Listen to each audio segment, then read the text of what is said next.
안녕하십니까. 안녕하십니까. 오늘부터 시 창작을 가르칠 김은수 시인입니다.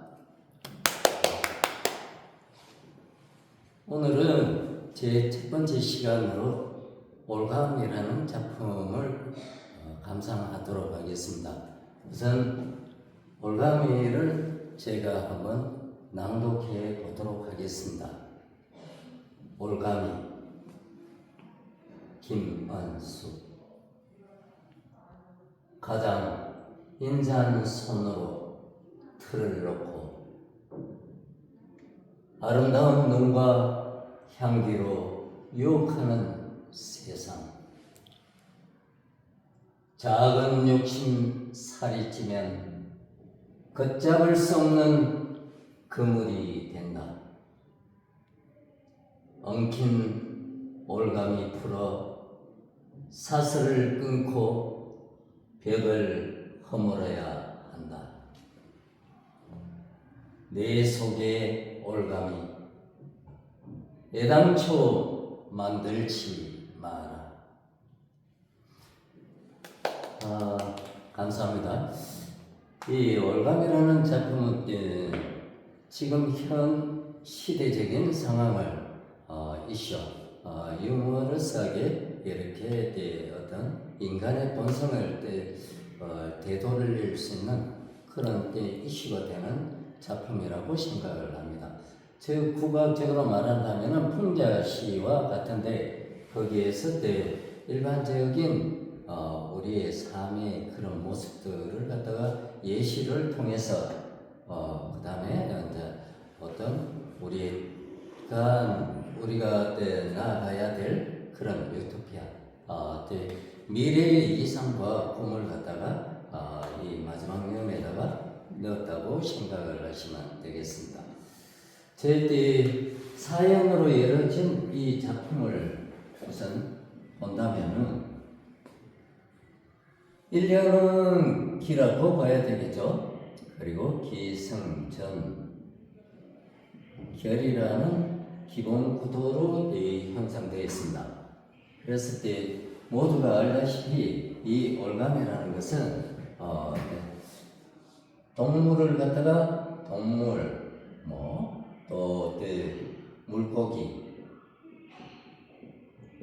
새, 기타 등등 인간보다도 연약한 그런 동식물이나 이런 것들을 갖다가 잘 살고 있는데 우리가 필요로 해서 그걸 갖다가 잡아서 우리의 식용으로 사용을 한다든지 유용한 장식구라든지 그런 걸 만들기 위해서 인간의 욕심 때문에 이 미물들을 갖다가 홀겨내는 거죠.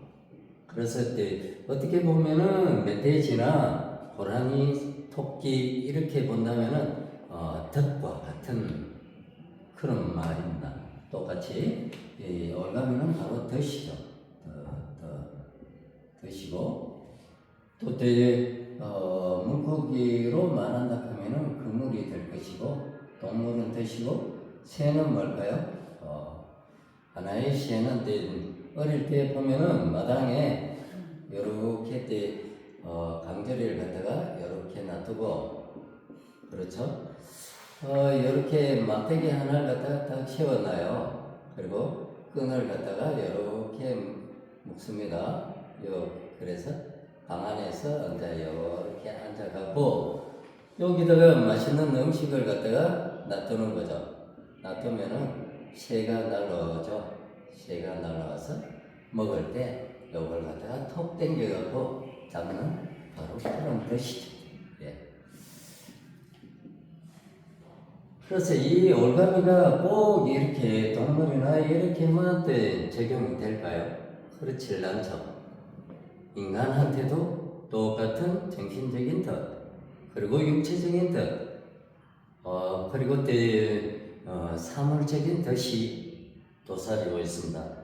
우리가 그래서 한평생을 사는 데 있어서 많은 덫을 갖다가 경험하고 또 그 덫에 걸려서 절망도 하고 또 때로는 그 덫을 내가 놓는 경우에는 또 즐거움을 갖다 또 갖는다고도 할 수도 있겠죠. 어떻게 보면은 자기 어때 이쁜 아가씨가 있다. 그랬을 때 내 반려자로 선택하고 싶다. 그랬을 때 하나의 덫을 놓쳐 미소의 덫과 그리고 자비의 덫, 또 마음이 넓은 척 그렇게 가식적인 행동, 그런 것들이 바로 인간에게는 올가면은 가면이죠. 가면. 육체적인 가면과 정신적인 가면이 똑같이 올감이라고 할 수가 있겠습니다. 그런 면에서 본다면은, 제가 앞으로 계속 기승전결을 이야기할 건데요. 그렇지만은, 문학예술이든 모든 예술에는 기승전결이 있다고 보시면 됩니다. 그럼 미술은 기승전결이 있나요? 이렇게 물을 수가 있죠. 당연히 있습니다. 기는 뭘까요? 이 예술 작품이 있다면 산이 있고 집이 있다고 생각을 합니다. 그렇죠? 집이 있고 삽작이 있고 이런 작품이라고 생각을 한다면은 여기에서 우리가 기는 기의 역할을 한다는 것은 바로 예술적인 시로 이야기한다면은 쓰게 된 동기입니다. 동기나 배경을 갖다가 쓰는 것이 바로 기다. 이렇게 생각을 하시면 되겠죠. 그러면은 성은 어떤 역할을 하느냐? 성은 바로 기에 대한 바로 설명이나 아니면은 그게 아닌데 하는 반전을 갖다 쓰는 것이 바로 성이라고 할 수 있겠습니다. 그럼 저는 어떻게 되느냐? 기와 성에 대한 바로 결과를 쓰는 부분이다. 또 그리고 결과를 통해서 어떤 의미의 절정을 갖다가 쓰는 부분이 바로 전이다. 이렇게 함축적으로 이야기할 수가 있겠습니다. 그러면은 결은 뭐냐? 여태까지 전에서 본다면은 기승전까지가 기가 1차라고 한다면은 성은 바로 2차적인 인식을 이야기할 것이고 전은 바로 3차적인 물화일체적인 그런 자연에 대한다면은 내가 꽃이 되면은 꽃만 나를 보는 것이 아니라 나도 꽃이 대해서 너를 본다. 이렇게 이야기할 수도 있는 바로 결과, 절정. 그리고 문화일체 때 동식물이나 모든 사물, 사건 거기에 자기 자신을 대입할 수 있는, 그래서 대입해서 그랬을 때 깨닫는 어떤 차원을 갖다가 3차적이라고 할 수가 있습니다. 보통 기성 시인들이 대부분이 쓰는 것이 거의 1, 2, 3차까지 오면은 거의 잘 써졌다고 이야기할 수가 있습니다. 그런데 제가 가르치는 이 바로 시는 의미시라고 할 수 있겠습니다. 의미시는 말 그대로 뜻의자입니다. 뜻의 의미입니다. 맛입니다. 맛미자.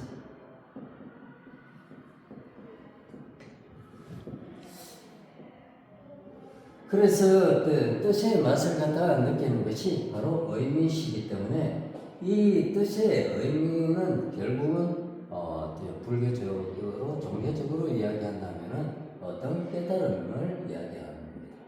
깨달음. 그럼 이 깨달음은 어떻게 구분을 하느냐? 깨달음이라고 하는 것은 다른 말로 진리입니다. 진리. 인간의 진리, 사물의 진리, 그리고 동식물의 진리.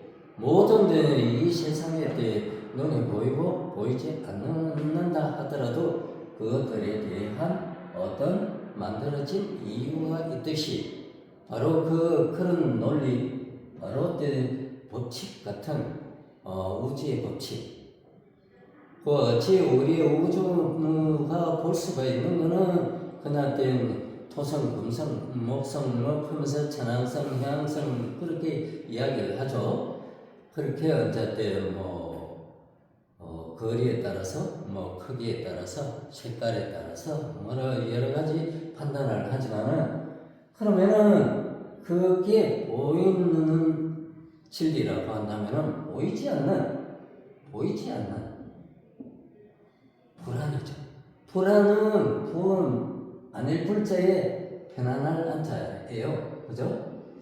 그러면은 편안하지 않다는 거죠. 그래서 그 불안이라는 것은 눈에 보이지 않는다는 거죠. 그것이 바로 그 블랙홀 같이 우리가 볼 수 없는 어떤 비행기가 날아가다가 사라져 버렸다. 어디에 파괴가 된 것도 아니고 추락도 되지 않았는데 그렇게 사라진다는 것은 블랙홀이라는 그런 보이지 않는 그런 공간으로 흡수가 됐다. 그쪽으로 가버리게 됐다. 그런 걸 갖다가 말씀에 대해서 옛날에 수없이 이야기를 했죠. 요즘은 그런 말을 안 하니까 저 역시 블랙홀이 정말 있을까 이렇게 생각할 수도 있겠습니다. 그와 같이 이런 깨달음조차도 이 모든 것은 우리의 무형인 조물주를 갖다 이야기할 수가 있겠죠. 이 조물주가 보이든 안 보이든 세상 만사 모든 것들을 갖다가 만들었다고 이야기한다면 이 조물주가 이미 만들어놨다는 얘기죠.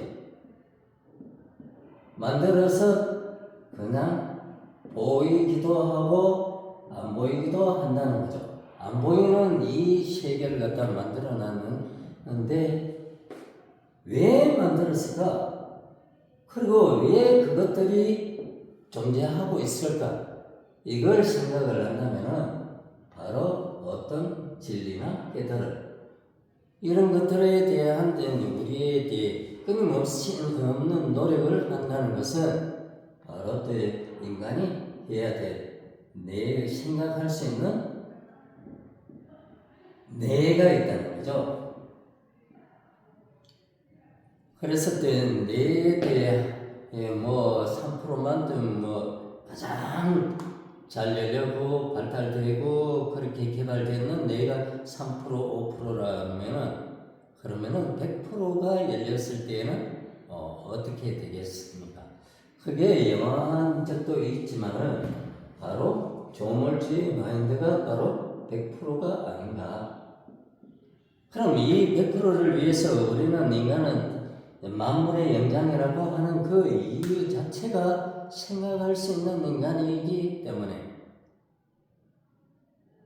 근데 그렇게만 단순하게 커다랗게 추상적으로 이야기할 때는 생각을 그럼 물고기는 생각이 없을까? 그럼 새는 생각이 없어? 동물은 생각이 없어? 있습니다. 그럼 프로테이지로 따진다면은 그들은 0.1%, 1%, 2%의 뇌를 사용을 한다면은 가장 발전적이고 많이 사용을 하고 노력하고 학습을 해서 또다시 깨닫고 또 더 그 학습을 통해서 더 뇌를 열어가는 것이 바로 인간의 형태가 아닌가. 인간의 발전된 모습이 물질 문명이 발전하는데 근원이 아닌가. 그리고 또 어제 작년에 2025년도형과 2026년도형의 자동차의 모형이 다르듯이 그것은 바로 인간의 뇌를 더 열어서 새로운 시점 마인드, 의미를 더 깨달은 사람들이 새로운 걸 만들기 때문에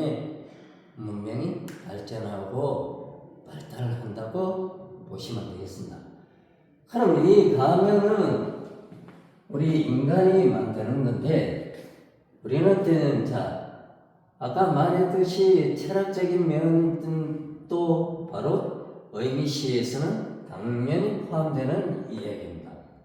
그래서 의미시를 갖다가 강조하는 것은 결국 철학뿐만 아니라 인문과학이라든지 모든 자연의 법칙이나 생성 원리 모든 것들이 다 포함되는, 그래서 의미시가 추구하는 궁극적인 목적은 문문입니다.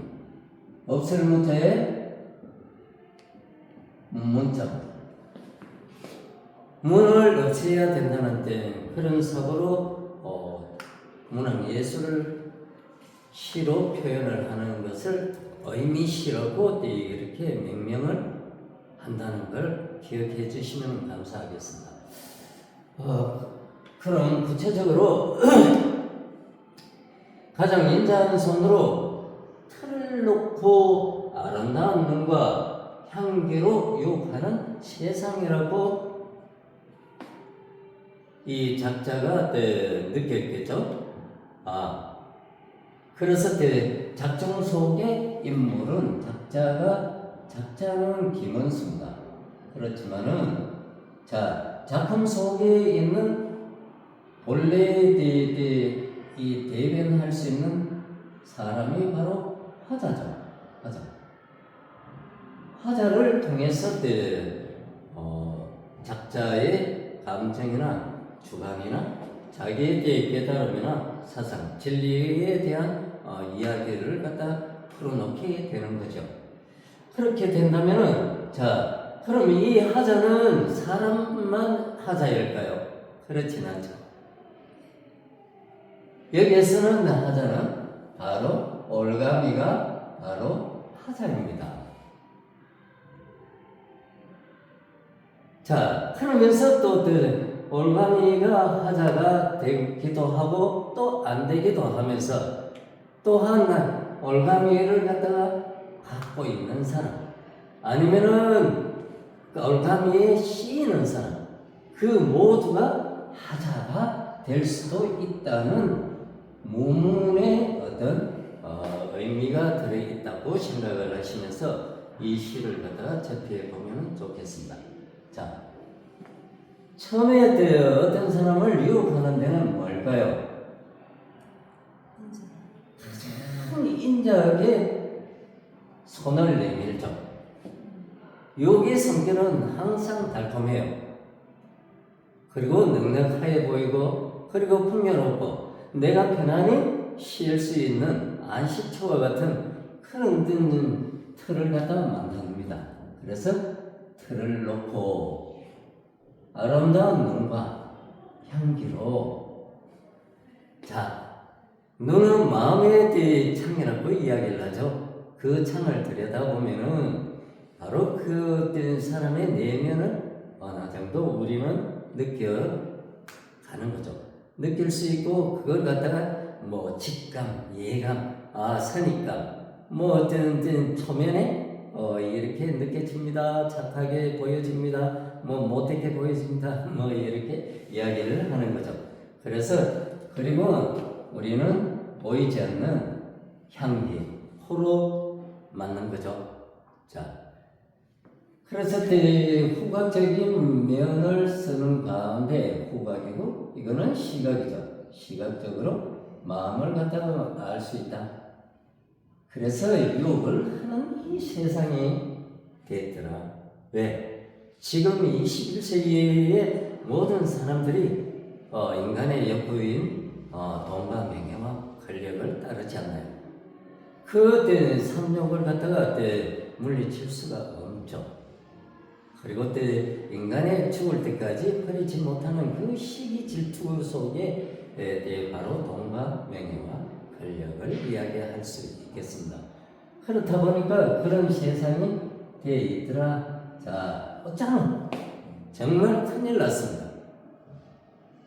그래서 이 작자는 화자를 통해서 이야기합니다. 이 작품